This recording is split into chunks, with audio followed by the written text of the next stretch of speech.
Hey, everybody, welcome and aloha. I'm Natalie, and this is Life After a Cult, the channel where we expose cult nonsense. We laugh at the absurdities of it all, and we hopefully unbrainwash ourselves in the process. Thank you so much, moderators and everybody in the live chat, for being here. I appreciate you.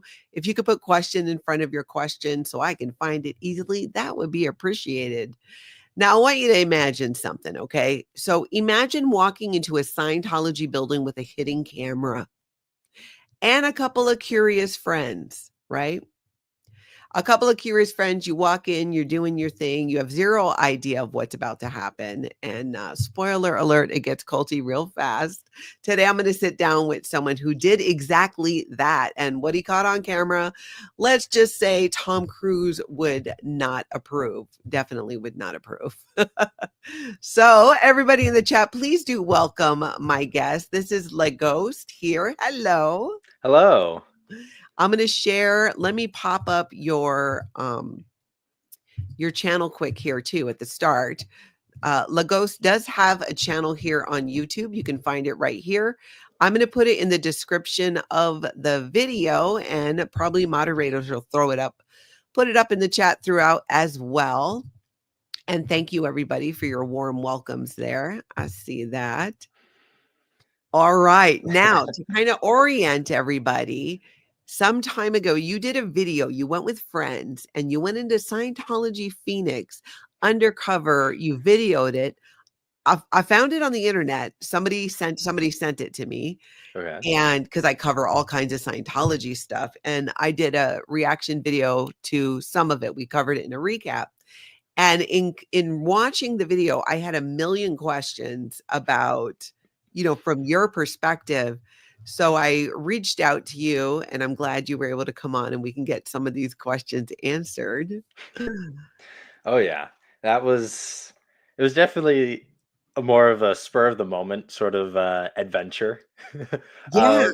Oh yeah. One of my friends was like, "Hey, I'm gonna go into a Scientology building. Let's go look at what buildings are close by." Because a couple months prior, we went into one in Detroit, Yeah. and we tried getting like a camera. One of my friends had like a little pen with a camera on it, just on his shirt or something like that, and it only caught the last 3 minutes of it. So Oh, I had said, I was like, okay, no, you know what? Next time we go in there, I'm going to record it and I'm going to immediately upload it straight to YouTube. I didn't do the latter part. I didn't upload it immediately, but I did do a little minor editing. That way it wasn't, just too boring or too quiet or anything like that. And then I put it up on YouTube.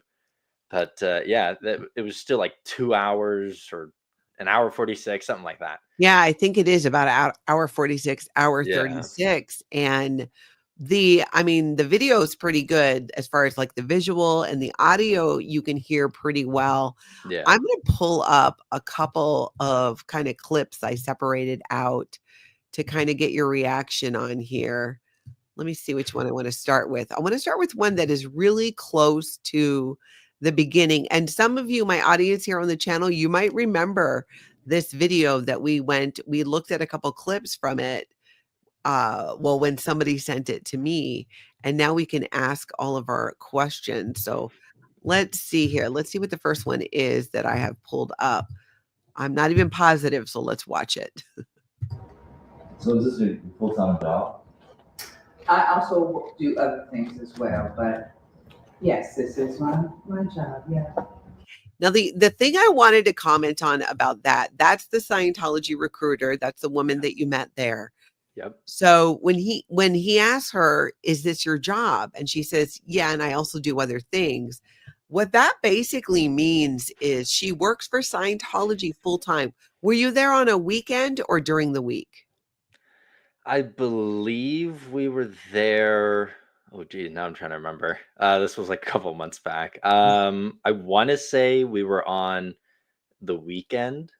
So if you were there on a weekend, there are two shifts in Scientology. One is what's called the day organization, or day Mhm. org for short. They work Monday through Friday.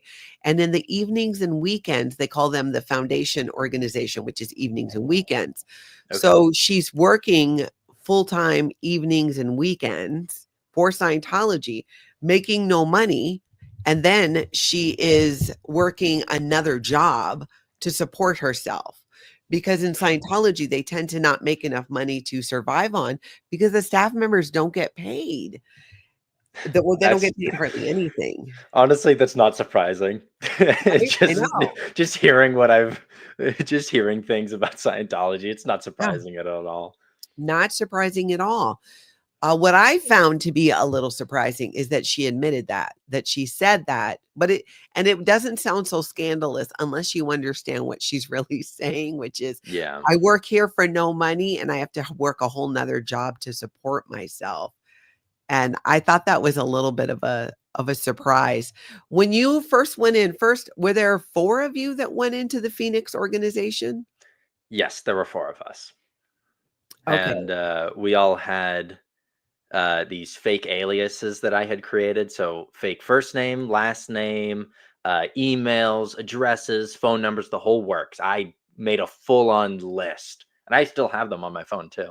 Yeah. And so we were like, okay, guys, we have to use these fake names. We have to become this person. And they're all very, very stupid, funny, goofy names. And if you hear a guy with an accent, that was me putting on the accent. So I had to prepare for Oh, that. Yeah. So if they were talking about like Russia, Lithuania, that was me. That was that was me talking with the accent. wow. Yeah. What did you know about Scientology prior to going into the organization? I mean, you I knew mean, enough to know you needed an alias and not changing your name. oh yeah.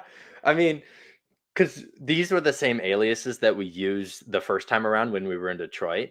And when we were there, it was weird. It was like a smaller 2-story place. The first floor, I think, was like an old bank vault or like an old bank. So they Mhm. had like their office be the bank vault, and it was scary when we were traversing through like all the different videos. Yeah. Because in the corner, we just see this massive like this thick of a door probably just in the back, and we're like, oh, that's where they kidnap us. So we got scared and everything. Oh man. But we were at the time when they were about to close, so we're like, okay, yeah, let's just quickly wrap this up and everything like that. Yeah. And then they had told us that, oh yeah, the second floor, they have a church there that they rent out on the weekends. So we were asking them like, oh, can we possibly see that? And they're like, nope, sorry, no can do. So yeah, we wanted to go back, but we didn't have enough time for that trip in Detroit. So then when we went out to Arizona, we were like, okay, we have to do like a full in-depth video experience of Scientology. Yeah. And that's everything that was on the video. It was definitely weird because I had forgotten everything that was in Detroit because again, they were just videos and half of them didn't work. Mhm. So yeah, but these ones, the lady was with us the entire time, and she actually, if the videos didn't work, then she talked to us, and if we had any questions, she answered them to the How best of how her often ability. when you say the videos didn't work, what would happen that the video wouldn't work? So either the audio kept on cutting out, the screens were just black, like they wouldn't turn on at all, or it would be pixelated, or it would show like the old station broadcasting thing where the broadcasting would be cut off. You see all the different colors. Mhm. Those were like the 3 different modes if the TVs didn't work, if the screens didn't work. That is interesting. How many of them do you think didn't work? Um, the one in Detroit, there were probably 5 that didn't work, and Wow. we only saw 2 videos because they were relatively long too, and they were closing. So we only saw 2 videos. The rest of it, we were just walking around, and we were like looking around, like, "Oh, is she coming? Is the lady coming?" Yeah. But the one in Arizona, I think Yeah. only one didn't work, or there was like audio issues on one, but then the rest of them, they all worked. Yeah. And I bring that up only because from a Scientology perspective, from their perspective, having malfunctioning equipment like that, especially on what they would consider the front lines, is a huge flap. It is like a big no-no. So Yeah. Office of Special Affairs, if you're listening, OSA, you got to go fix the TVs, the monitors in Detroit, and you might want to do something about the ones in Arizona because you finally get people in the door and then they can't even watch the video. Detroit sounds like a hot mess and a half, having 4 of them not Yeah. working. Yeah. Detroit was, and I'm pretty sure when we were talking with them, the people in Detroit said that there were only 2 people working throughout the entire day. Wow. And Yeah. that could be in Detroit. So in Scientology, there are orgs, Mhm. organizations, and missions. Missions are a smaller Scientology organization. They tend to have Okay. shorter hours. They cannot deliver all of the services that an org can. And they're supposed to feed people to the org, get new people in, and then send them over to the larger org. L. Ron Hubbard said that every org should have 10 missions around it. And I've never seen it done. Oh, that man has a lot of goals in mind that did not get accomplished. Did you ever have any other experience with Scientology, or did anyone else in your group have an earlier experience with Scientology before you went in? No, it was that one scenario in Detroit, and that was really just off a whim. Yeah. Yeah, it's incredible. I want you to take a look at this next part here, and I'm pulling up clips from the video. Let's see here. Let's look at this. So there's a time track. Throughout every moment in your life, your mind records everything that's happening to you. And these So I think here she's talking about the reactive mind and how that works. Is she explaining it? Because do you recall, and if you don't, that's totally fine, if that was one of the ones where where it didn't work, where the screen didn't work? So I think this one we were going on the basis of like the whole if I can recall, Inside Out, like that correlating with Yes, that. And yes, the yeah, movie Inside Out. yes. And so we were just talking about that because one of the members in my group, she's a psych major. And so the my friend, she was basically like bringing up her experience with psychology and what she's studying, and then she was telling our tour guide more or less, and the tour guide was like, "Oh yeah, so that's like this, and this." And she's like, "Oh, okay," like, all innocent and whatnot, trying to play dumb. Yeah, It's, oh man, but I'm pretty sure that one worked. I don't know if I cut it out or if we just didn't play it at all. It was one of the two.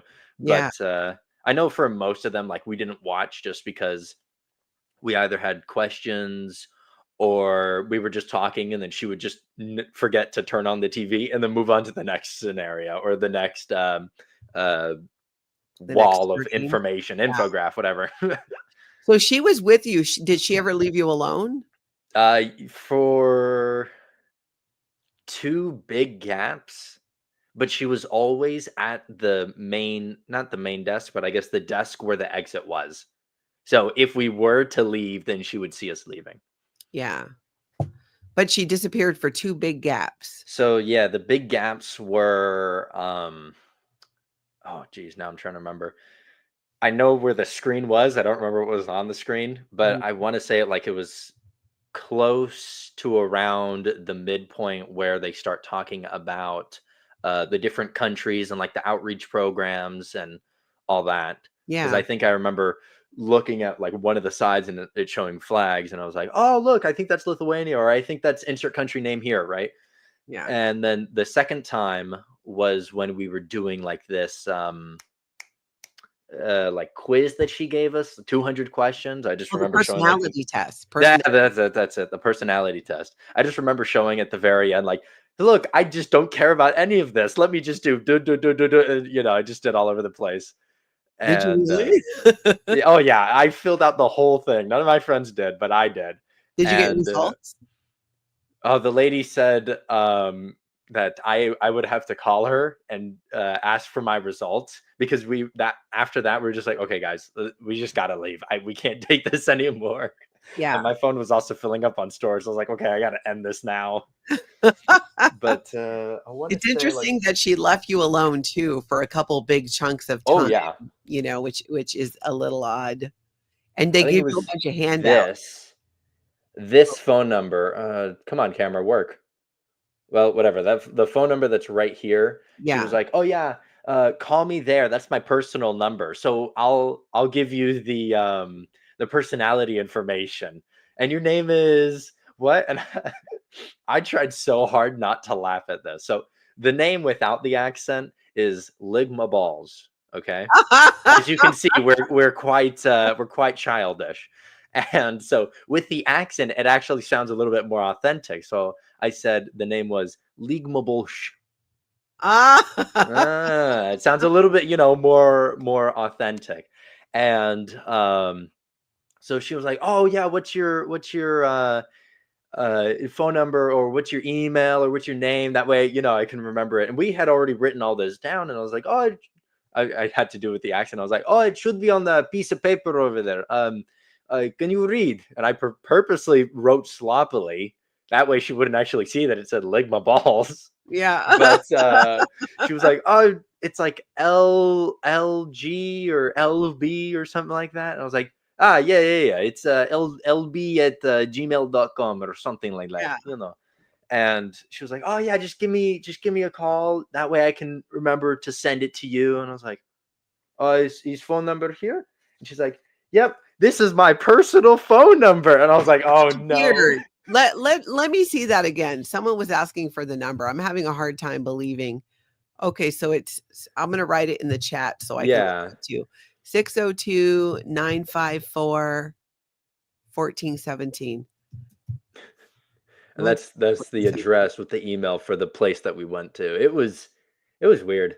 There's just no way that that's her actual phone number. I mean, that's what she had told us. I don't know how true that was. And I was like, actually, my friend's like, "Should I call her? Like when we get back to California, like, should I call her?" Yeah. And as soon as I got back, I completely forgot about it. Yeah. Maybe somebody, maybe one of the mods or someone in the chat, Google the number and see what you find. Yeah. I mean, was it really her number, or is it the actual number there? To me, Yeah. it's weird that they would put her phone number on the back of that's a big piece on of an official, yeah. promotional item, right? I mean, what was the front of it? What was it for? Welcome to the Public Information Center. Yeah, why would they put a personal And it was phone number on the back? Hold on, I'm gonna. it was Google it. weird. Yeah, okay, so Mama Opal says it is the number for the Phoenix. Yeah, Culty that sounds about right. So it's not her personal number, unless her personal number forwards to that. What I think is she was trying to relate to us in the sense of like, "Oh yeah, this is my personal number. Maybe you guys will be more there'll be more of an incentive to call me because it's just me, you already know me." That's what I think it could be.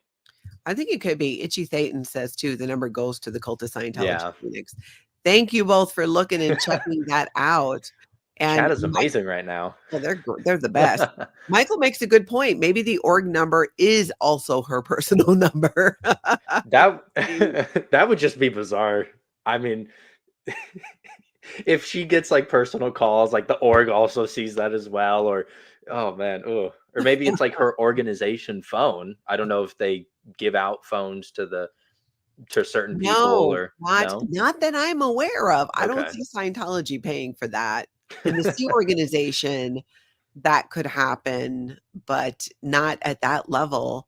Okay. At the actual organization there. But I think you're right. She probably was just trying to connect To relate, in a strange way.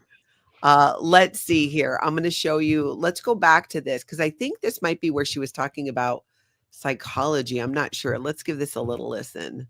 Recording are stored as mental pictures. There are L100 discovered two parts of the mind: your analytical mind, which is most of your memories are stored in the conscious portion of your mind. Okay, so this is where she's explaining to you basically the reactive mind, having a reactive mind versus an analytical mind.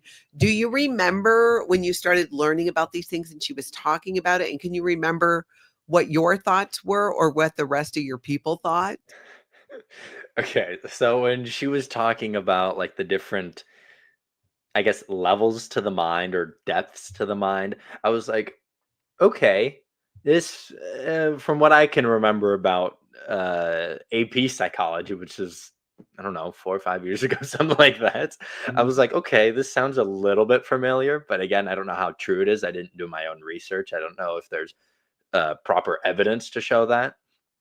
And then when I looked to my friend who was, the psych major, Yeah. she was like, uh-huh, yeah, yeah, yeah, I know exactly what you're talking about. And I was like, good, she can be the forefront right now while I hang back and just record everything. Yeah. So and then afterwards, when I was talking to her, she was like, yeah, she kept on using a bunch of psychology words where if you actually do the research, it doesn't make sense of why she's trying to relate it to Scientology because it doesn't always translate 100% to Scientology. And I was like, ah, so she's basically just thinking on the fly. All right, all right. We like to see it.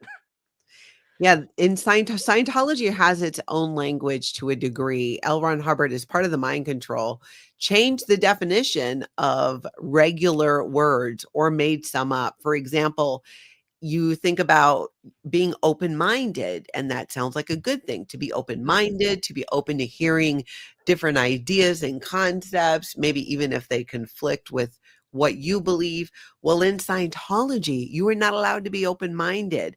If you answer the question, "Are you an open-minded person?" and you say yes, they're like, "Oh, no, no, no," and they'll show you all these writings by L. Ron Hubbard, the policy in Scientology on how you're not supposed to be open-minded. Being open-minded means you're not dedicated, right? Mhm. You need to fully be focused on Scientology.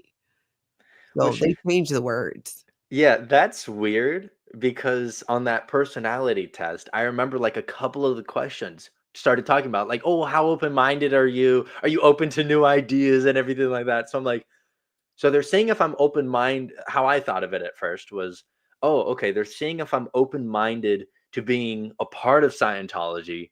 But now it's like, well, if you're a part of Scientology, they want you to be closed-minded, only believe what they want. So Yes. See? the conundrum, it's so just baffling that they would think that way.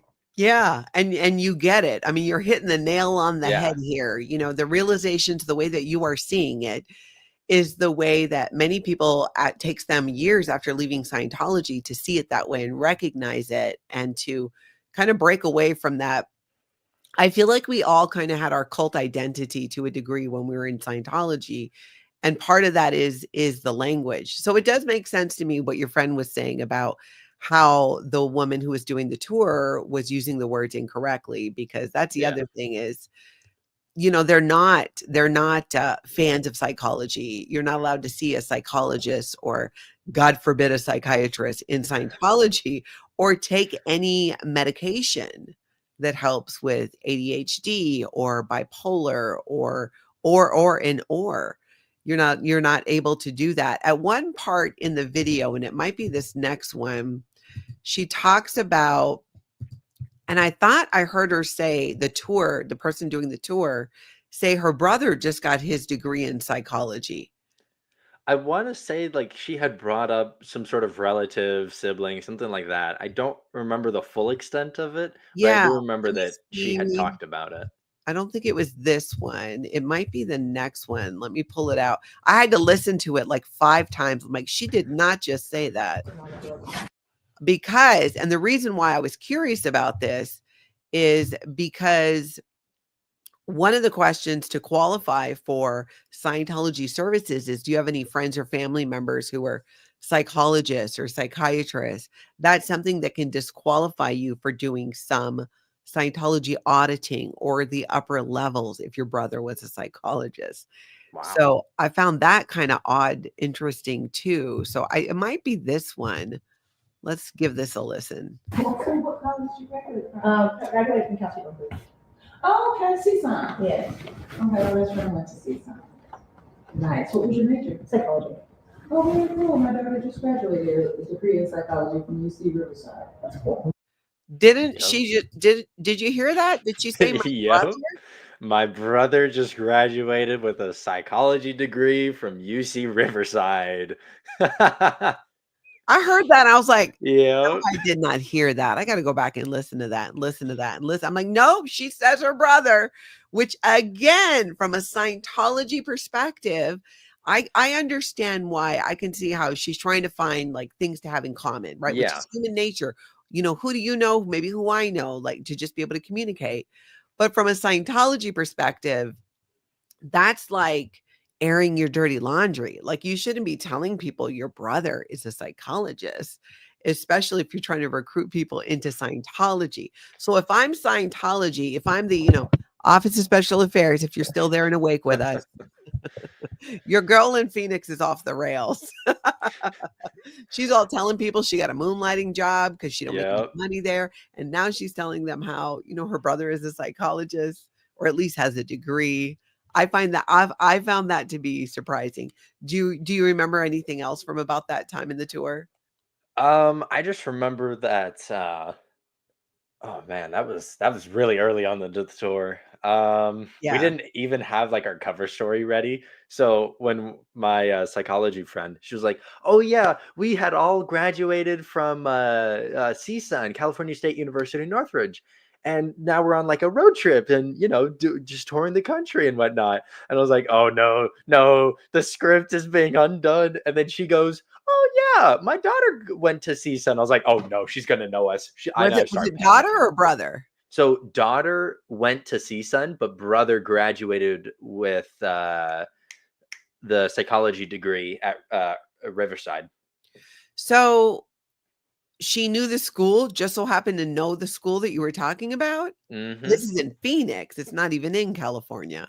The school is in School's in California. California, but you were in Yeah, Phoenix. but we were in Phoenix. So like when we were like, "Oh yeah, you know that school?" And she's like, "Oh yeah, I used to live out there." So then we were like, "Oh no, no, no, oh no, this is unraveling. We're gonna get kicked out. We're gonna get Yeah. banned. We're gonna get the whole 9 yards."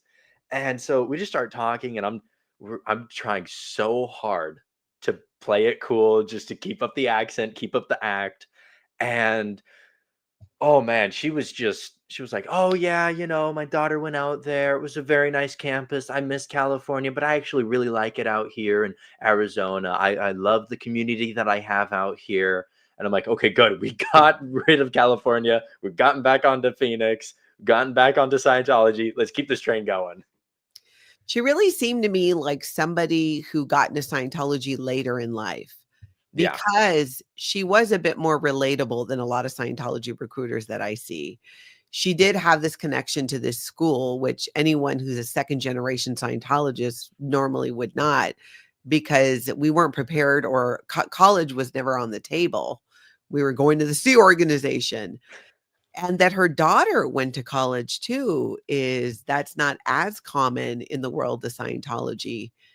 Um, so that too made me go like, huh, I wonder if she's newer. Like she got into Scientology, I think, as an adult and Yeah. later. That would That's what explain we were some of the thinking things as she was well. saying. Yeah, we were thinking that she might have gotten there like relatively later in life, and as we were going there, like we think that she was at least 1 to, I don't know, 3 years maybe working there, or Yeah, at least a part of Scientology, because when she was touring around the area, it seemed like she also didn't know most of the layout of the place. really. Yeah, because I mean, it's easy to get turned around in there and to find the little booklets on the little racks right by Yeah. the screens and whatnot. But even then, like half the time she'd be like, where's that? I just saw it, like where I think it." And then one of our friends was like, "Oh, it says over here on this wall." And she's like, "Ah, yeah, that's where it is." So I think she might have been relatively new to that location, or to at least Mhm. Scientology, to where she didn't understand what she was saying. So we had the mindset of, okay, great. Basically, there are 5 new people here. All right, lovely. The only, the other thing that could be happening is the Sea Organization sends out Sea Org members to go man these smaller organization because there's just hardly anyone to do it. Is if she got into Scientology later in life, joined the Sea Org, and they shipped her out there, it Yeah. could explain why she's out there and her daughter was going to school somewhere else. Or, daughter went to school there and she was just from Phoenix. It's hard to tell, but she Yeah. didn't strike me as a longtime Scientologist. It was, yeah, no, it was weird. And then she was like, "Oh yeah, we have all these people coming by here and every like one of the first questions that my friend had asked, he was like, "Oh, so what's the like how crowded does this place get? How popular is it?" Like asking the probing questions, right? And she goes, "Oh, we get a steady amount of people." Steady like what? One per hour? Like what are the numbers we're talking about? Uh, And like she would either answer the question by completely derailing the conversation, or she would just ask another question. Yeah, You and so I'm like, okay, yeah, she really doesn't seem all too knowledgeable of this. She might be a yeah. new recruit or a transfer or something like that. Or a trained one too, because avoiding the question is something they teach you how to do in Yeah, Scientology through what are called their training routines. And you do this particular drill where you give a no answer. In other words, you ask me a question, I'm going to make it sound like I'm answering it, but I'm not actually answering your questions. yeah, Politicians do it all the time. yep, yep, And but that's something that you train on in Scientology, especially if you're going to be working with the public, because you have to be comfortable telling the public a what's called a shore story, which is Scientology for lie or an acceptable truth. We can't tell you the whole truth about what's going on because you just can't handle it. Where again, though, an acceptable truth is a form of a lie. The idea is to hide something. It's like you have to trick people to get them into Scientology is what it gives, because that is the truth. That is what they have to do. yeah. It was, oh man. Every time that she didn't answer a question, and I was like rewatching the video back, I was like, wait, why didn't we just talk about this more? Why didn't we yell at her or something like that? And then I realized, well, yeah, we did want to keep up the charade and have her tell us as much as possible. So, okay, I guess I see why we didn't, completely go off the rails and say, why didn't you say anything or something like that? Yeah, yeah, exactly. You want to, and you want to be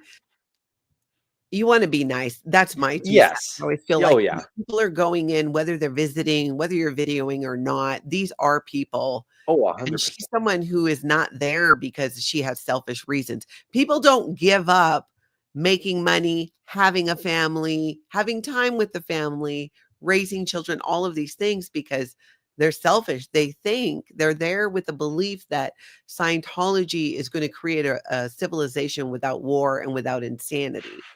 So they're very driven by that. So what you end up having is a lot of people in Scientology who have this deep desire to help and make a difference. And that desire to help gets hijacked by Scientology. And you become indoctrinated to believe that the only way you can help the only way you can help humanity is by becoming and being a dedicated Scientologist, because Scientology is the only thing that can truly help mankind. And you got Tom Cruise running around saying it, not so much lately because he learned his lesson, Yeah. but very much saying that. So it's kind of like this sad thing of, they're really still victims of Scientology themselves. I feel like there are in Scientology, it's basically what's left are perpetrators or victims. You're one of the two. And I just knew so many people in Scientology that just were the most kind, intelligent, just such a strong desire to help. And then to leave Scientology myself and learn the truth about L. Ron Hubbard, the truth about Scientology's history and why it's a cult. It breaks my heart that it's like, oh my gosh, that that's not what's happening. So it's sad to see them in action sometimes. Yeah, it's unfortunate that so many people do get indoctrinated into this cult because it's like that they are actual people, and majority of them, or you would assume a majority of them, want to get out or break away, but they just don't have the resources or support to do that. Which is Yeah. why I think like you, Phil Jones, and everyone else who comes on here, huge props to you guys, honestly.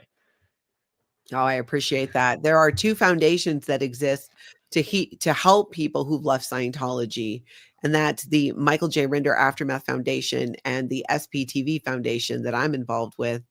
And the whole idea is to help people who are leaving. If a foundation like the SPTV Foundation existed earlier, I do not doubt that I would have left Scientology earlier. But when you have, my family was a multi-generational family in Scientology, I wasn't in a position like, where was I going to go? There was no other option when I left the Sea Organization but to go with my family, who I loved and who loved me. It's just my mom was a hardcore Scientologist. So I kind of ended up being sucked back in for like another 12 years or whatever it was. Hold on. I need to get the aloha button. Aloha. Eat more pizza now. Thank you for gifting 5 Life After a Cult memberships. Make sure if you get those, y'all give a little aloha and thank you in the chat there to Eat More Pizza Now. Thank you for that. Now, going on in the video here, there's I'm going to just go back to where we were at because I'm not sure if there was more of that one, but I think there was. Let's listen to this. So you guys are in town from California? And I put the closed caption on, y'all. I saw the comment that you couldn't hear too well, so the closed captions are now on. Thank you so much for letting me know that.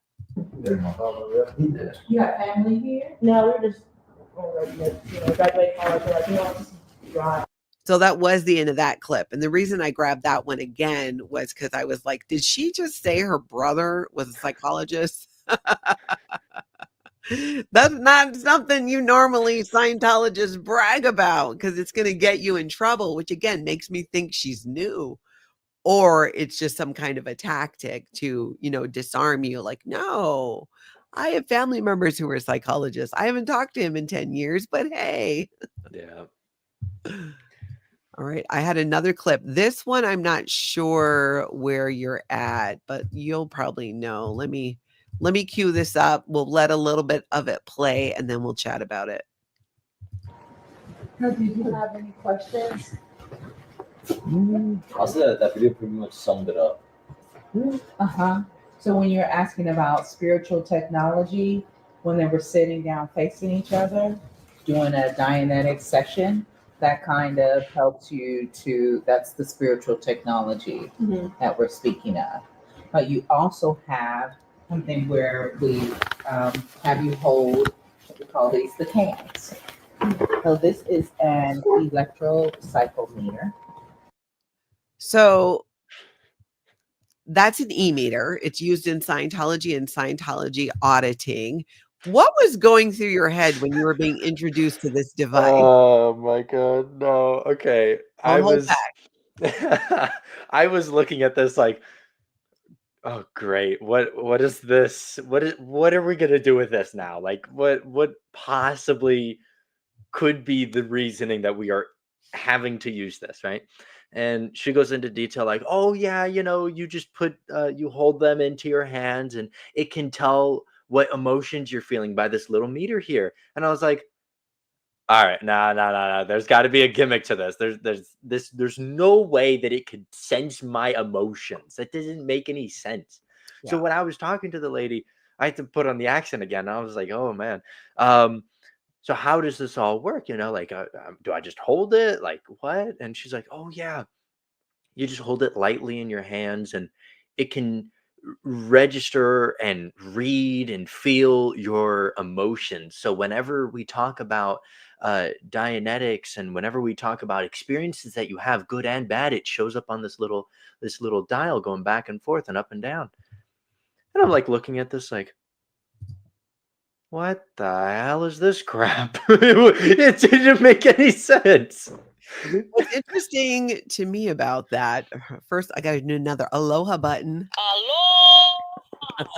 Nancy John, thank you so much for the super sticker. I'm glad you're here. Good to see you. The thing that struck me was her description wasn't even accurate from Scientology's point of view. It doesn't read your emotions. And I heard her say that too. But what it does, what Scientology says it does is you hold on to the cans, it puts a small electrical current that goes throughout your body, and it measures resistance. So when we have mental image pictures or upsets, it creates this mass, this mental energy. And that the meter, that then the current cannot go through with it. It comes upon this resistance. And through Scientology auditing, when you release that mass, the resistance then goes away and there's a flow and it just flows. But every time it hits a resistance, that indicates this is an area that you should be working on. Like if you're the auditor, the person delivering the auditing. Now, in reality, as I've come to learn since leaving Scientology, it doesn't even work like that. It just doesn't work. People can fool the e-meter. It's a whole thing. I didn't know. I was like the last honest Scientologist. I was always telling the truth. I had no idea you could trick it. Yeah, my friend, the psychologist, Yeah. she was like, "Yeah, that thing is so easy to fake." And what she's talking about is whenever you feel a certain emotion, you will hold on to it tighter if you're feeling angry or resentment or sadness a little bit. And that's what indicates the little meter. And the less you hold it, the more loose it is. That would be more like a happy emotion or excitement, like oh yay, something like that. And so it's based on the grip strength. That's why the Scientologist lady says, oh, hold this lightly. Yeah. And when I was told that, I was like, yeah, that sounds about right. It's just it doesn't make any sense. Yeah. When you were hearing it though, I'm always curious when people hear these things for the first time. Had you seen an e-meter before? Nope. That was the first time. So my questions that I was actually saying in the video were genuine. I was like, "Oh, really? This does this?" Well, tell me, like, walk me through those steps. Yeah. How does it actually work? Yeah. Did you feel like you had enough of an understanding in terms of your questions being answered? Um, for the times that whenever she did answer, yes. At the times when she didn't answer, well, not really. But I kind of figured that she wouldn't answer any of them. Yeah. So, or she would say, "Oh, here to answer your question, watch this video or read this book or insert market placement here or whatever." Yeah. Interesting. All right, I'm going to put that one back on here and see if there was a little more. And let's just see if it's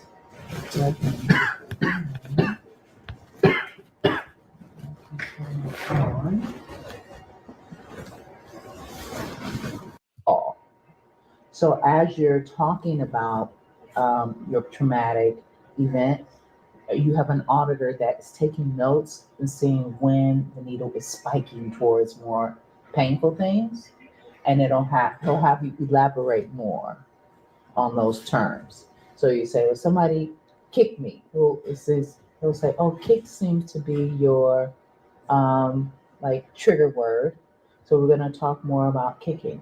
Can you talk about a earlier incident where you were kicked? And then you'll kind of talk about that more and go back further and further in your memory until you're able to think more logically about, oh, it was just a baby that kicked me or something, there's nothing for me to really be upset about or something like that.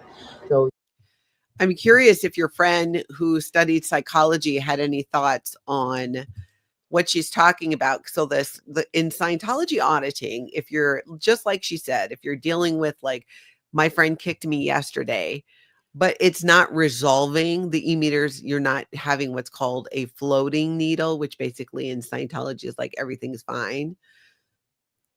Then you go earlier similar. So you could ask for an earlier similar time. And in Scientology, somebody can go back lifetimes before lifetimes before lifetimes because that's what they believe. So it could have been last lifetime or it could have been 20 million years ago somebody kicked you and it was still hanging you up. How did your friends, did they have any thoughts or reaction to kind of that concept in Scientology of, whether it was multiple lives or the e-meter? So, with regards to the e-meter, I know that most of my friends were just like on the same page with me. Like, there's no way this actually works. And if it does, like, how does it, you know, understand the sort of there has to be like some trickery or behind it. And then when oh, my camera's going all buggy. Lovely. Come on, focus up. Hello. There you go. Technical difficulties. I don't know if it's focused or not. It's a little A little bit. unfocused, Okay. but maybe it'll focus on you. There you go. Hopefully. Stick the hand out. Stick the hand out. Maybe See, it'll this is just what. Yeah, automatically go I back. hope. Because if I'm just blurred for the rest of the stream, then that ain't gonna be good. All right.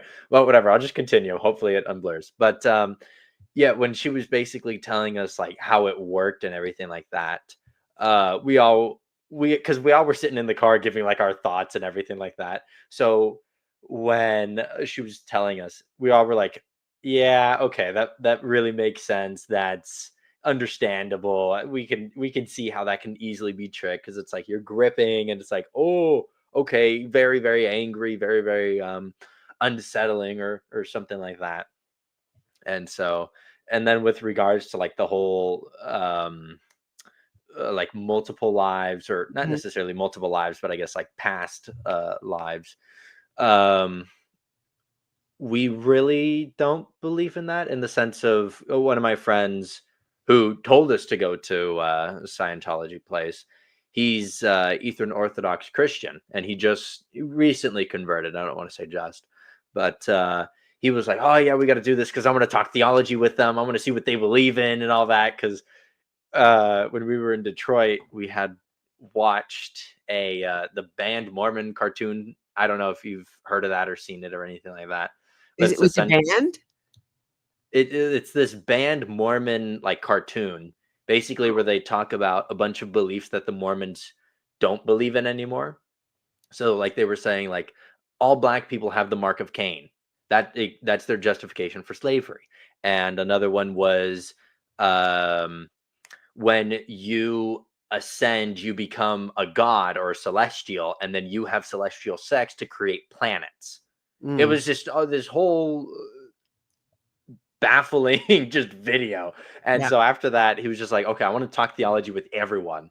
I want to talk theology with Scientology, with the fundamentalists, with the whole works. And so that's how we got into the whole Scientology thing. But yeah, for multiple lives, I mean, not really. Yeah. So yeah. I mean, and honestly, it's not the strangest belief in Scientology. There are people outside of Scientology who believe in reincarnation. And honestly, I don't know. I haven't decided yet what. There you go. You fixed Yeah, I it. fixed it. Woohoo. I haven't decided what I believe, so I'm very open-minded about the whole thing. I'm always curious, like I said, when new people are introduced to it. And even the way that you were talking about your reaction, it really makes the point that of why Scientology goes so hard at Scientology families. Because if those kids aren't indoctrinated from a young age in this craziness, somebody, they're not likely. I mean, you walk in there at 20 Yeah. and it's weird and bizarre because it is weird and It is, bizarre. yeah. You're having the correct reaction to it. But those of us who grew up in it, we were indoctrinated from a young age. So Mhm. much of what was thrown at us as far as Scientology goes was never really that strange or odd, because it is the only thing that we knew. We didn't know Yeah. something that was different.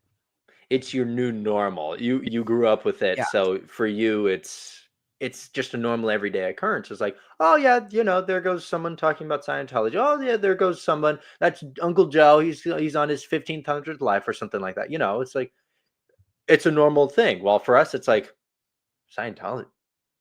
That's that weird cult, right? Oh yeah. Stay away from them. Yeah, that's definitely the feel for many. And they try to, I feel, take advantage of that belief of people who believe in reincarnation, because they use that. They weaponize it, especially in the Sea organization, where you're not allowed to have children. And you're told, you lived lifetimes with children. Or if they need to break up your marriage for Scientology's sake, oh, you were married multiple times. This is just one husband or wife.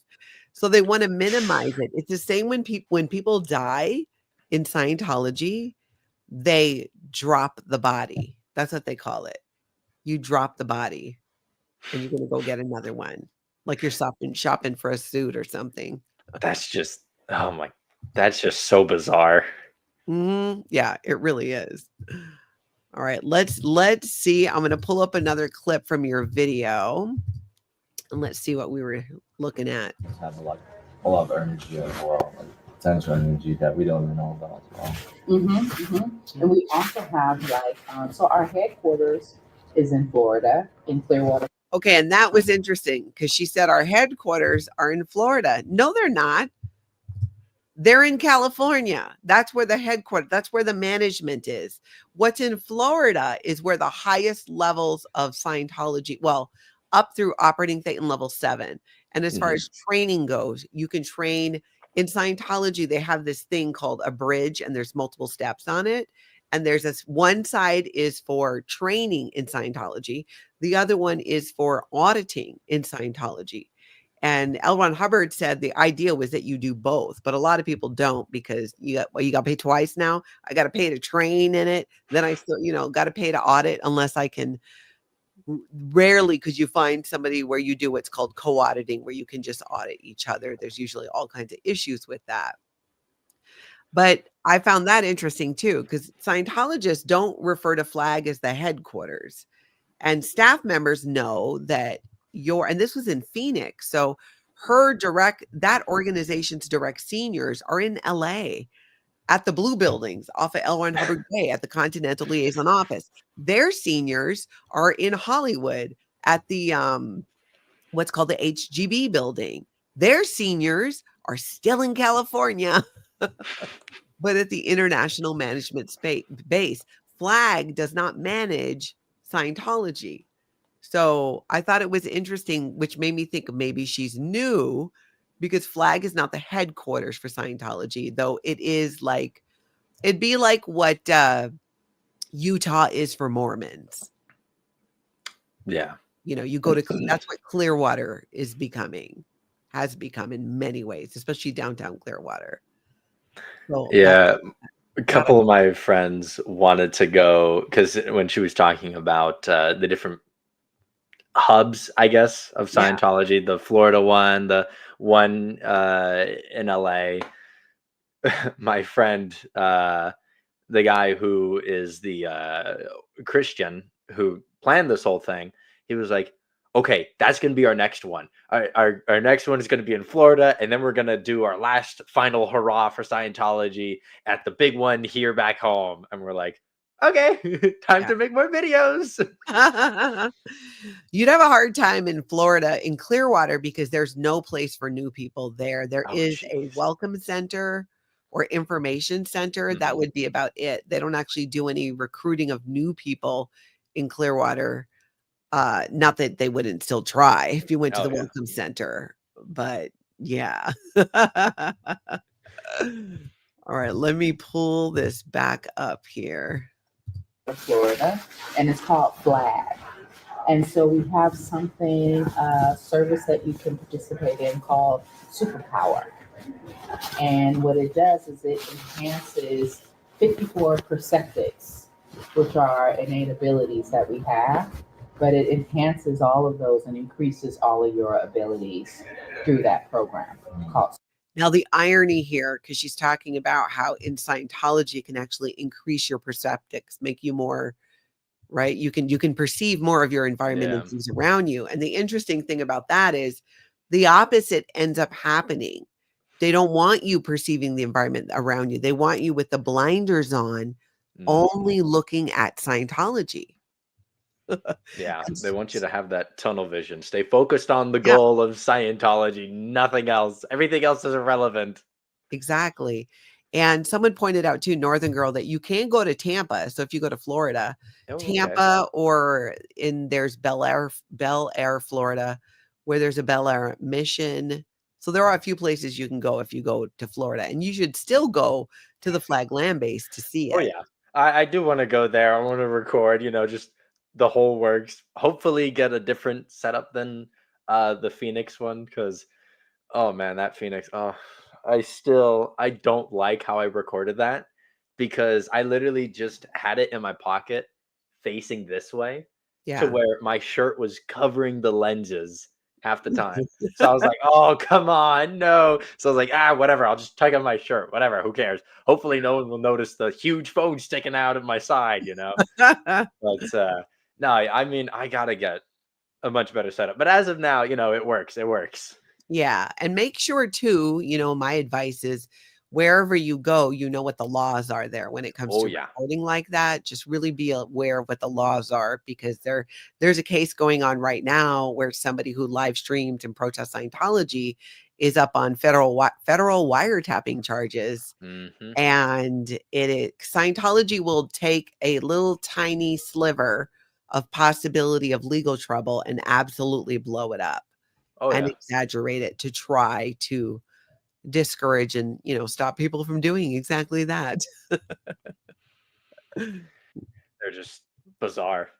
Bizarre people that just are trying to achieve a goal that don't want other people to find out what they're doing.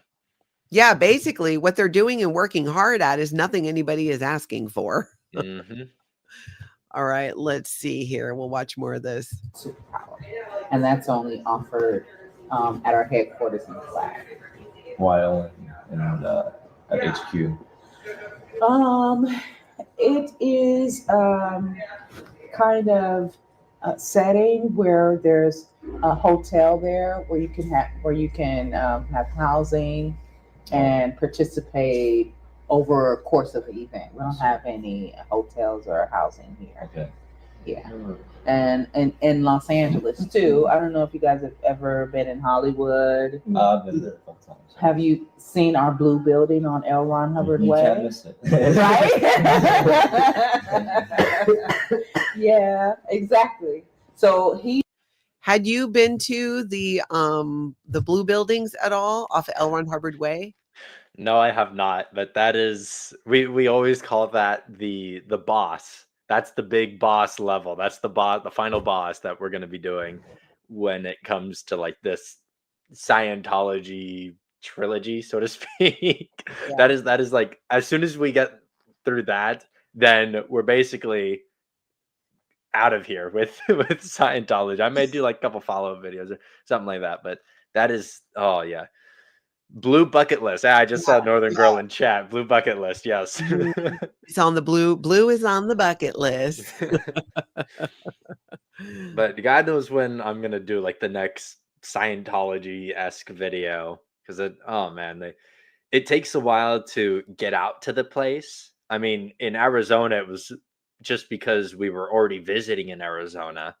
And we just basically had like a time frame free. So my friend was like, yeah, look, let's just drive over there. Okay, let's go. Yeah.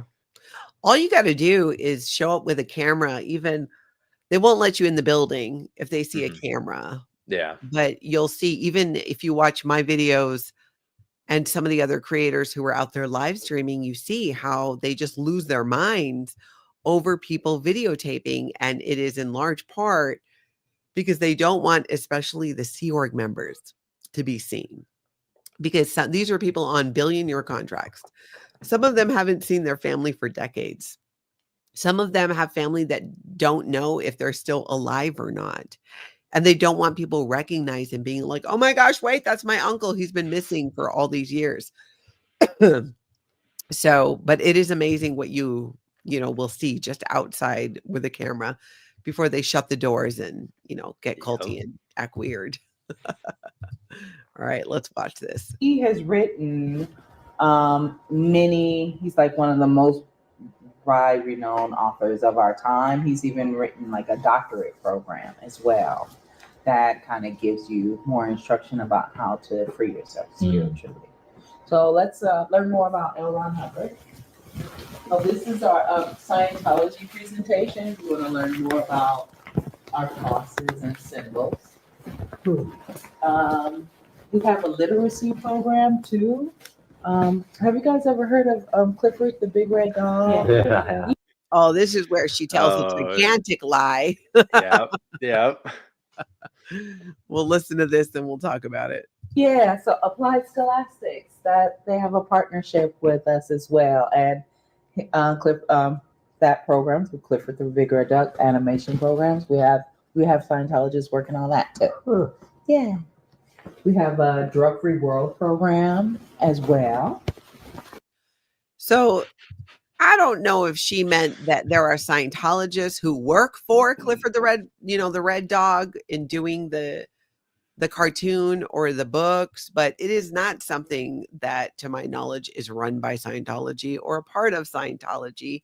And it could have been something she was told. Oh, Applied Scholastics. Yes, they're legit because they do work with, Clifford the Big Red Dog. So what they do in Scientology is what's called safe pointing. So they want to associate with Clifford the Big Red Dog to give themselves legitimacy. And they do this over and over and over again with different organizations, even with the police.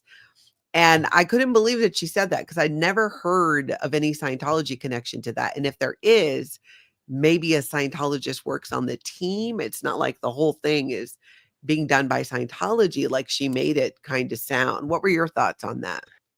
So every time that I hear that clip, I just think of what my friend had told me. So the Christian guy, he was right next to me, and I'm so mad that it doesn't you don't hear it on the recording. But he essentially, as soon as she brought up Clifford, he turns to me and he goes, "Oh no, they got Clifford."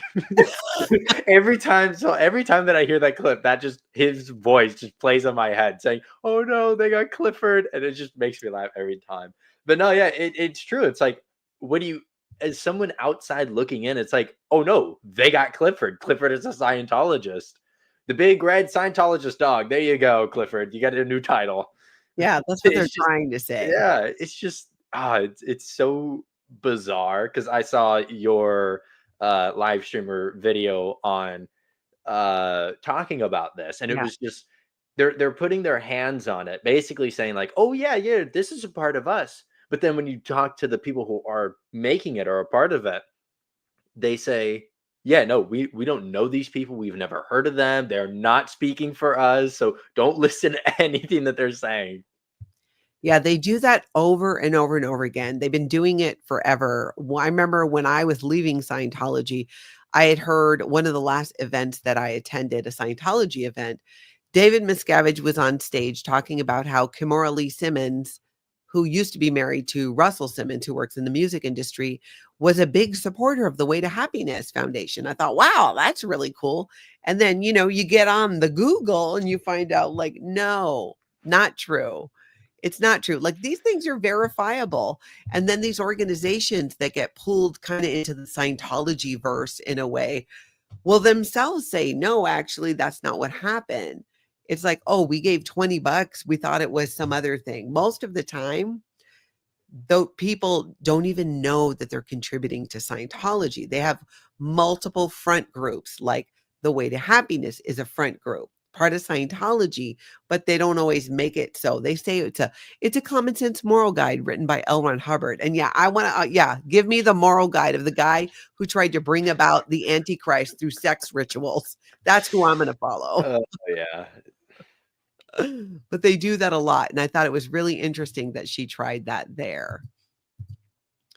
All right, let's see how much we got to go on that one. Human Rights Campaign. And these are basically all of the different front groups that she's running you through. Citizens Commission on Human Rights, they fight psychiatry. They want to get rid of legitimate mental health help, like they want to do away with it. They also, we found out not long ago, that the Citizens Commission on Human Rights is the part of Scientology used to deliver like envelopes of cash to people who are causing trouble for people like myself, where people on the internet that they actually pay to go troll people like myself and others who are speaking out about Scientology, that money is funneled through and delivered by the Citizens Commission on Human Rights. So that's what they're doing while trying to end psychiatry. Same thing with, she might have mentioned like a Criminon. Yeah, it is. Those are all the front groups. And I noticed she wasn't stopping at each one and trying to show you the video. Did she just kind of tell you about them and skip over them? Yeah, most of it was like talking about it just because we basically said, "Oh yeah, show us everything." So I think she was trying to show us every little bit, like maybe I don't know, a couple minutes here, a couple minutes there, over here, and then just around the full The circuit. enclosed section. Yeah, the circuit.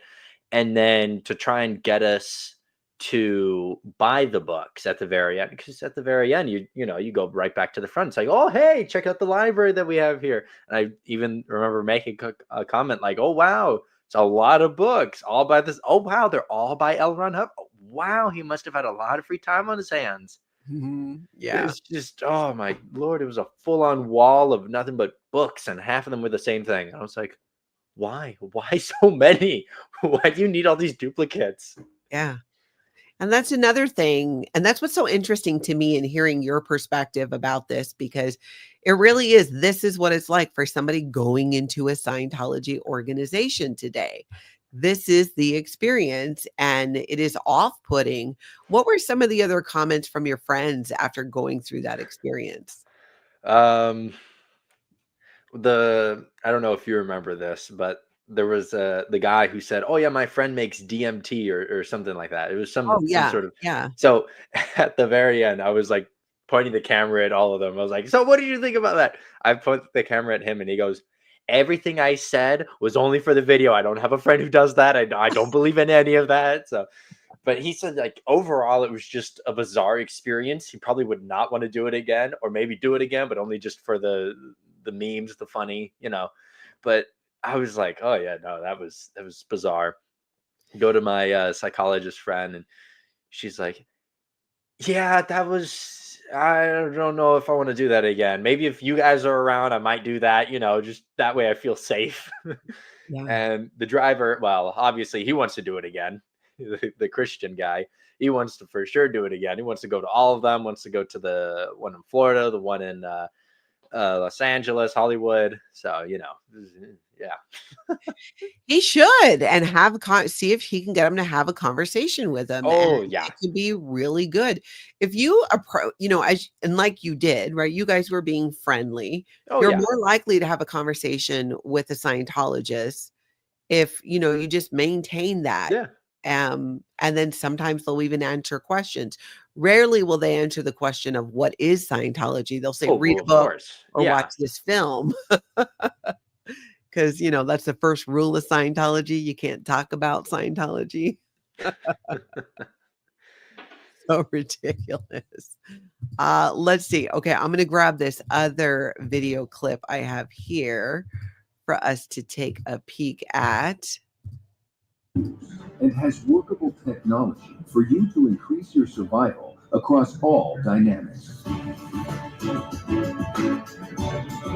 All that, and so that's why I'm like, okay, so it's the supreme being is God, and we become God, or we just are one with God. We are aligned with God. Mhm. Oh, okay. Okay, that makes sense. That makes yes. So all of it builds an alignment, essentially. Yes. So you become aligned with yourself, your Okay. family, your community, mankind, Yes. all of the life forms, your pets, your home, your car, your community, your church, and God, the Yes. supreme The being, the supreme creator being. Yes, that creates all. Yes. The source of why. They sing a yes. Yes. Yeah. Your accent's pretty good. Well, I've grown up around everyone who, if they do have an accent, they more or less sound like that. So I've been able to work on the accent over the years. But yeah, no. So when I don't know if I was with the group during this, or if they had told me like, oh yeah, go ask about this, this, and this, and I was like, okay.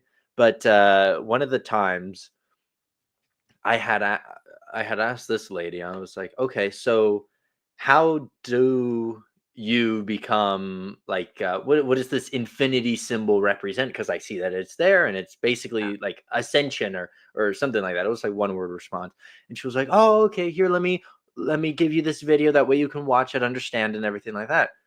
I'm watching the video, I'm like, I don't understand any of this. You're just gonna have to tell me in simple terms. So then I was like, okay, so what? You basically become God, or like what happens? And she's like, oh yeah, no, you become the same level as God. You become one with the eternal being. She never said God, or at least not to my knowledge. Hmm.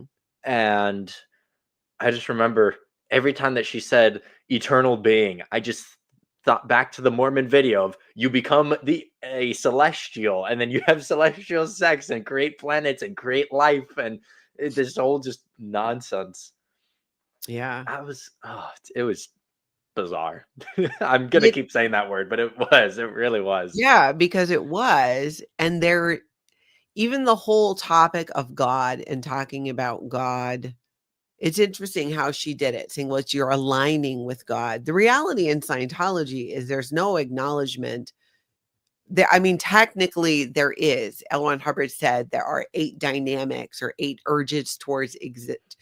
What were they? Urges towards survival, existence, Something like that. survival. Yeah, But existence, they separate survival. out. Yeah, like you, and then your second dynamic would be like your partner, and if you had kids, and it goes on from that, groups, Yeah. and then you got your animals and plants, and you've got all of mankind and so on, spirituality, and of course God. It's not really addressed. There's no prayer. There's not, in the traditional sense of the word, it doesn't exist in Scientology, even though it's written like it does.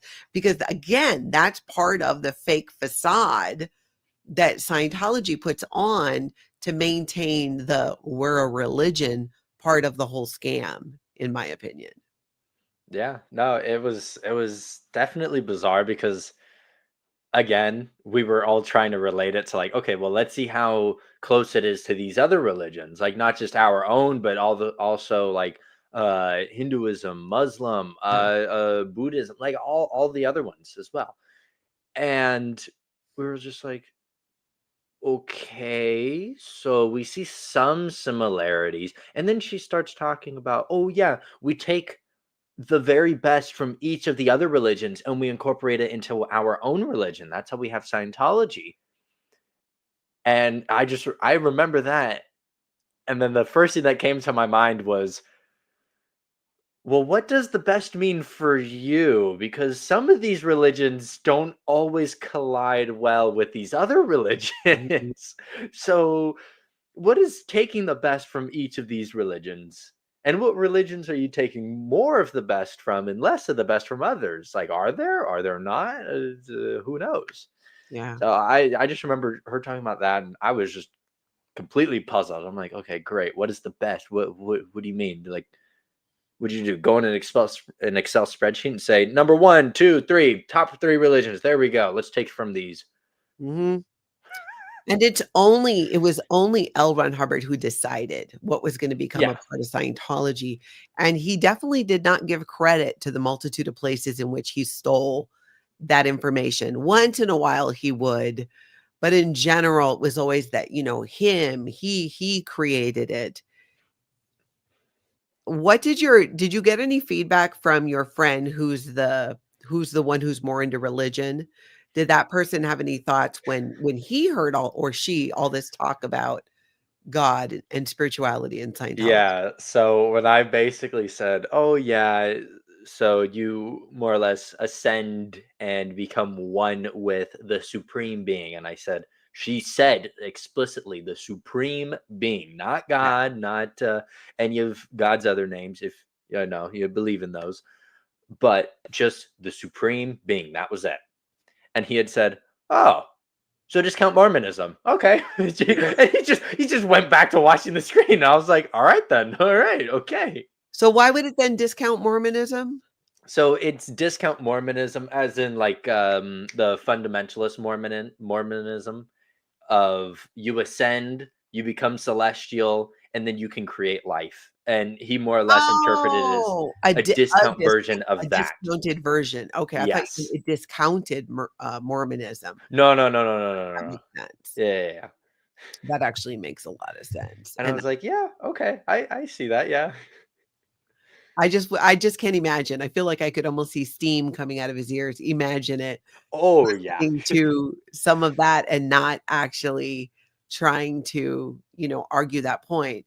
And Yeah. Scientologists will refer to God as the supreme being, the eighth dynamic. Yes, the supreme eighth being. dynamic was what was mentioned a lot. Yeah, that's what they refer to as God, the God dynamic, basically, the Mhm. supreme being. L. Ron Hubbard referred to God much more as the supreme being, the supreme being, the supreme ruler. He said in something, I forgot what it was. But again, to, not yet there's not any emphasis on it. There's no actual, let's work on your relationship with the supreme being. Yeah. There's no relationship, in my opinion. My time in Scientology and everything I did had nothing to do with having a relationship with God, or what you might call God. I look back, and maybe somebody else can kind of connect those dots. I couldn't. Even looking back, I just didn't see it. It wasn't the focus at all to have a relationship with God. And I look at other religions and other different types of Christianity, and at least they're all like, the whole idea is that you have a relationship with God. You have a Yep. relationship with Jesus, with whatever that means to you, right? As far as Mhm. the supreme being goes. And it's not a part of Scientology. I mean, you can't have a relationship with your parents if they don't like Scientology, let alone God. Exactly. Scientology is the odd one out. Yeah, very much so. All right, let's see. Let's watch a little more. Oh, this is for you. Oh, So okay. that if you flip it over, there's a QR code Okay. here, and you put your phone there, and you'll be able to download to our television Oh, network. download free Scientology network. Oh, okay. Mhm. And then what's this? We're on Apple TV, we're on Amazon, Roku. These are devices that you can use in addition to TV in order to okay, see. okay. Like I have an iPhone, Uh-huh. so I have the app. Oh, okay, okay. So On my phone. these two are app on phone. Mhm. These three are like TV. Yeah, like a Fire Stick that you can plug into your TV, like a Roku. Okay. Roku is like one of those, like a flash drive kind of. Okay. Yeah, and you plug into TV, and then it says, "Oh, hello, I'm whatever, whatever." Yeah. Yeah. Oh, okay, okay. And what's? So she was really pushing that Scientology Oh, yeah. TV. And I still have the paper that she gave me. This is the Scientology thing that she gave me, and on the back is everything: the QR code, the download, the different apps. Oh yeah, and it's also on DirecTV Stream, AT&T, and Uverse. Wow. Yeah. When I was reading this, I was like, oh God, I hope she doesn't tell me to get on my phone and scan the QR code. I really don't want to deal with that right now. Mhm. Thank I God she bet didn't, some of though. them do. Yeah. Danny Mays says that they use the cross to appear religious as their symbol too, saying it doesn't just have to do with Christianity. That is very true. It is all about, again, that idea that trying to make it fit, that safe pointing, like, look, we have a cross. We are a religion. Look, we can marry people and do naming ceremonies.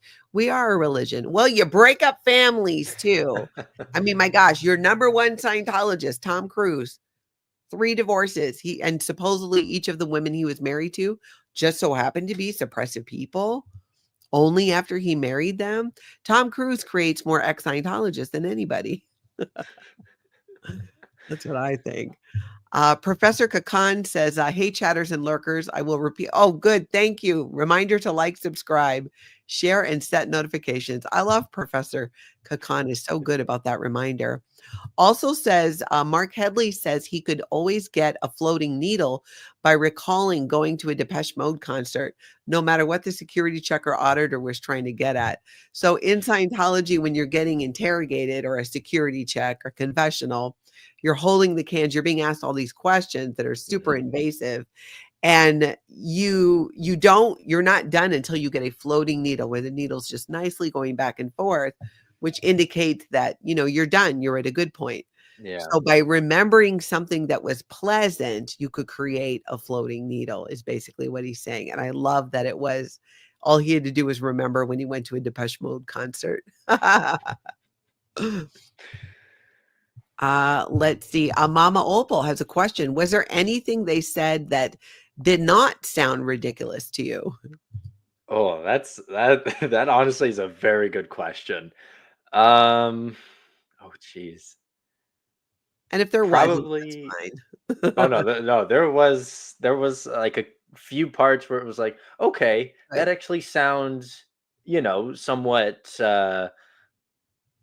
decent, I guess. I mean, there's obviously going to be some hidden meaning, but the thing was, oh yeah, we do these outreach programs and we send support to all these different places and these communities, and I was like, okay, that sounds nice. Where's the but? Yeah. Where's the little subtext? Where's the tiny little font basically saying we don't do any of that, or if we do, it's only to Scientology communities, Yeah. right? They don't let you So know. They there don't. were there was just a lot of facades that she kept on putting up, which again sounds nice, but when you actually look into it, do your research, then it's like, oh, okay, this isn't too great or too helpful to everyone else. But probably my favorite part was when she had left us alone and Mhm. we were just all talking. We were all whispering and trying to be as quiet as possible. We were like, okay, yeah, what do we think? It was, I don't know, might have been like the midpoint of the video or something like that before I had went off to see her after I came back, something like that.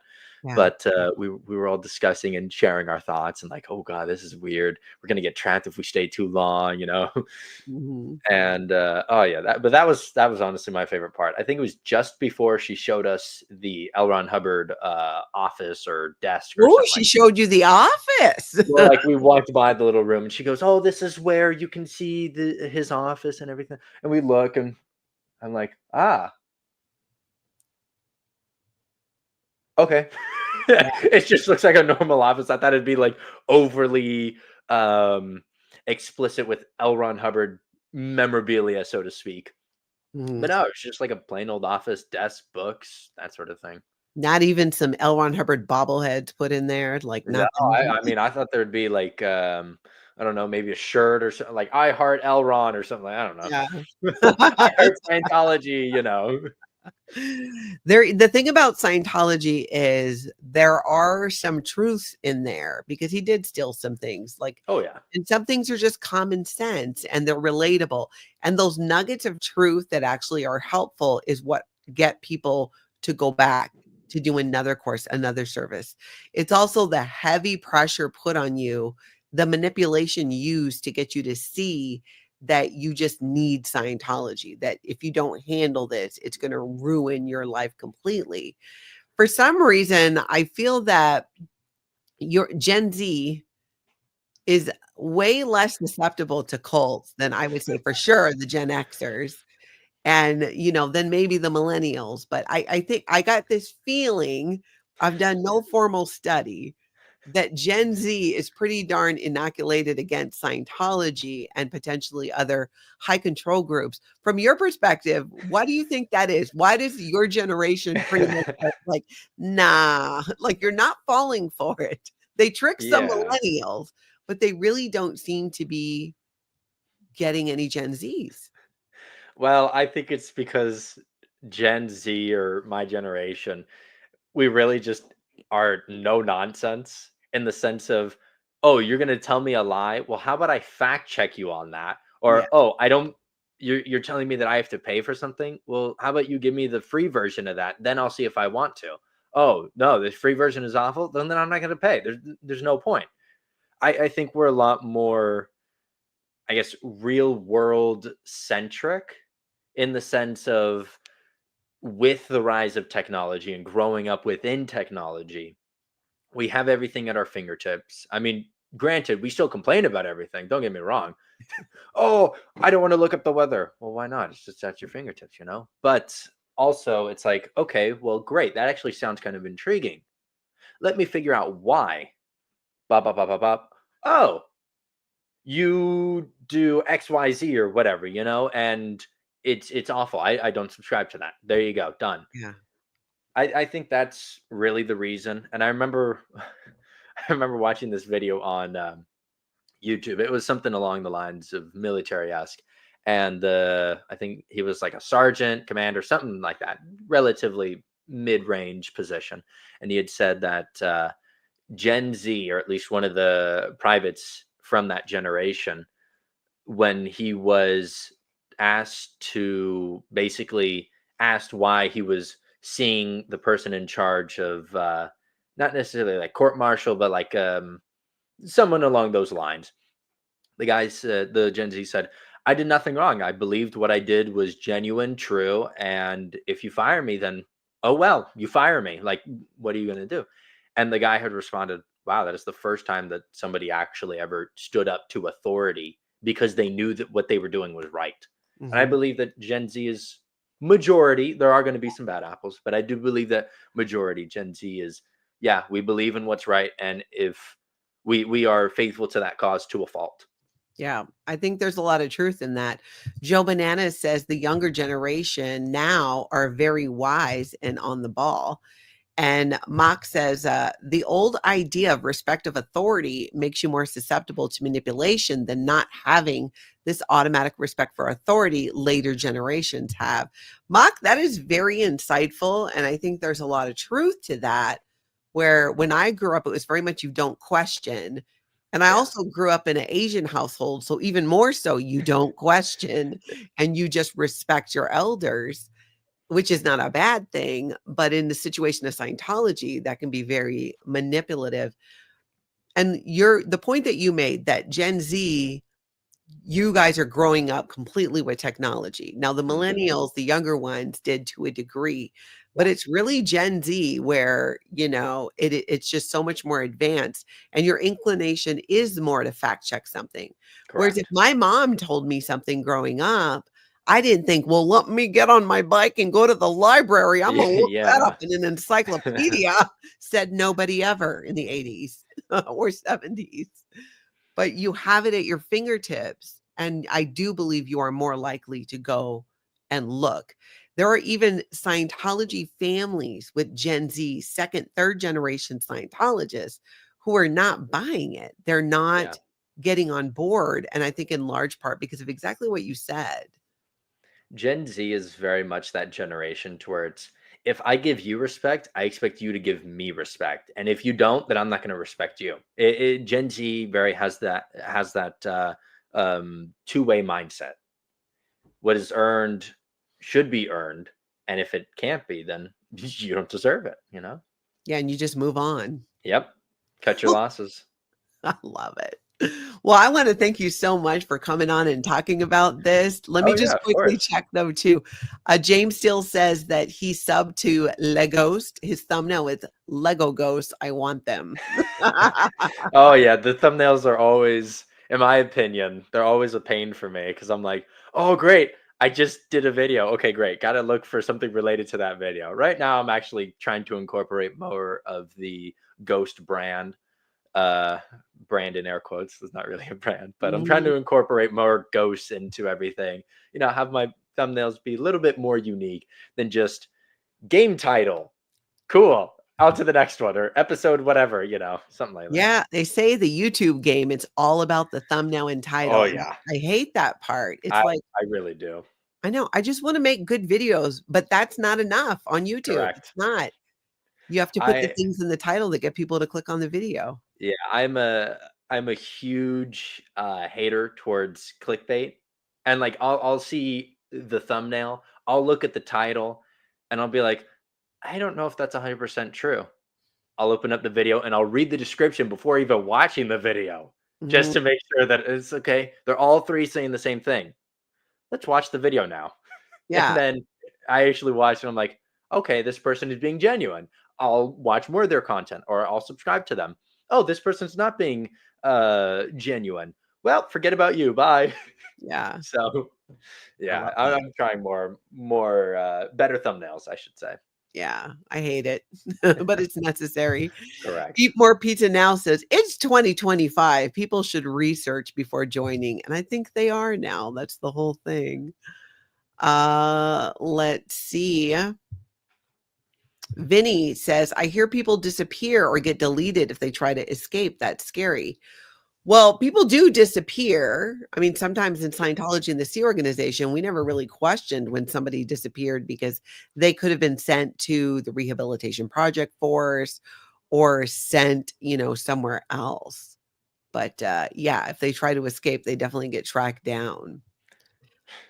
That still baffles me though, that they just get sought after, and it's like, how dare you leave our community? How dare you abandon our community? It's like, oh, that's just so gross. Like, why? Why do you try to like sink your teeth back into these people? They just left.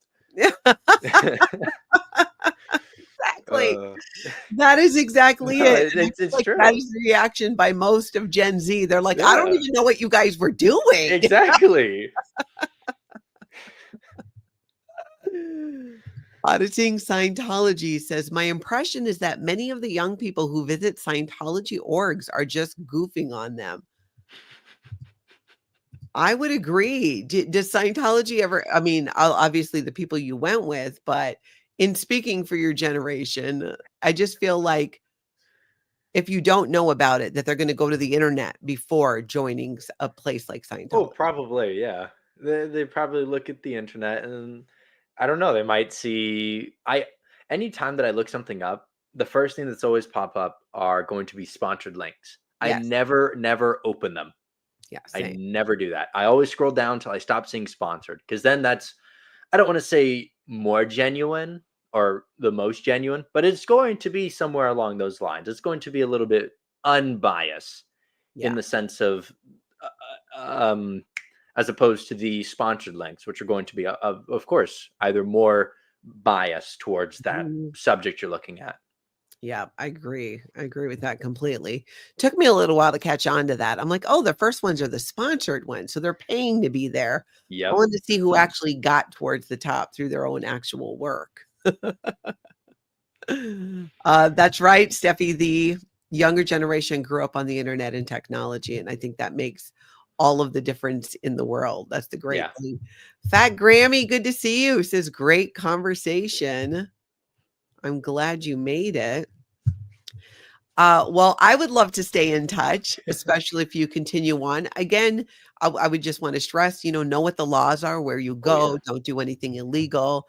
I don't, for the record, condone anything illegal being done to Scientology, Office of Special Affairs. Did you hear that? Did you hear that?